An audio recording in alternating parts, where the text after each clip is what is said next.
দীর্ঘ সময় ধরে বাংলাদেশ যে মুজিববাদী সংবিধান যে পরিচালিত হয়েছে, সেই মুজিববাদী সংবিধান বাংলাদেশে আর চলতে পারে না।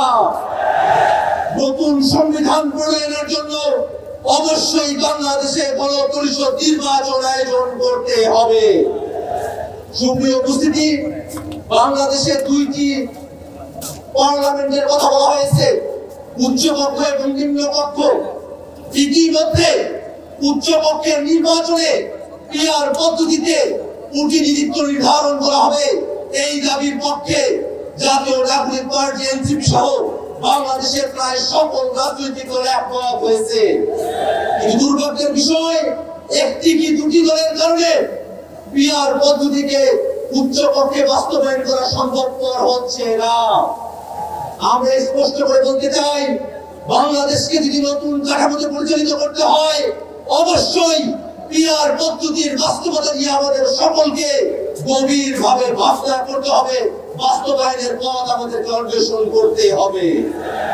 সুপ্রিয় উপস্থিতি, বাংলাদেশে এ যাবৎকালে যে নির্বাচনী ব্যবস্থা আমরা দেখেছি, যে নির্বাচনী কাঠামো আমরা দেখেছি, সেই নির্বাচনী ব্যবস্থা এবং কাঠামোতে বাংলাদেশের সামনে নির্বাচন আমরা হতে দিতে চাই না।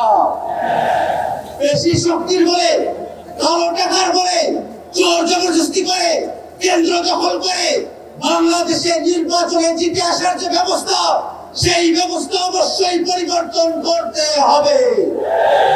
হাজার মানুষের জীবনের ভিতর দিয়ে যে নতুন বাংলাদেশ আমরা পেয়েছি, সেই বাংলাদেশকে আমরা আর কখনোই ব্যর্থতায় পর্যবসিত হতে দেব না। নতুন বাংলাদেশ যাতে প্রতিষ্ঠিত হয়, সেই কারণে বিদেশি শক্তিগুলো তারা মাথা ছাড়া দিয়েছে। আমরা স্পষ্ট করে বলতে চাই, বাংলাদেশের সংস্কারকামী জনতা, বাংলাদেশের সংস্কারপন্থী জনতা, আমরা সকলে ঐক্যবদ্ধ।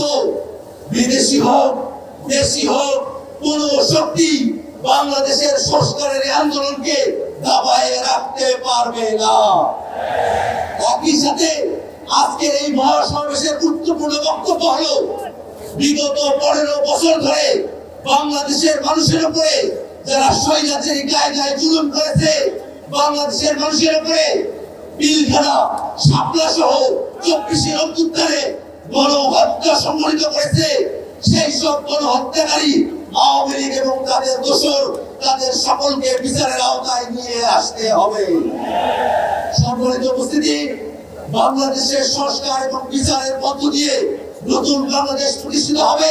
সেই বাংলাদেশ প্রতিষ্ঠায় বাংলাদেশের সকল মুক্তিকামী জনতা ঐক্যবদ্ধ ভূমিকা পালন করবে, এই আশাবাদ ব্যক্ত করে আমি আমার সংক্ষিপ্ত বক্তব্য এখানে শেষ করছি।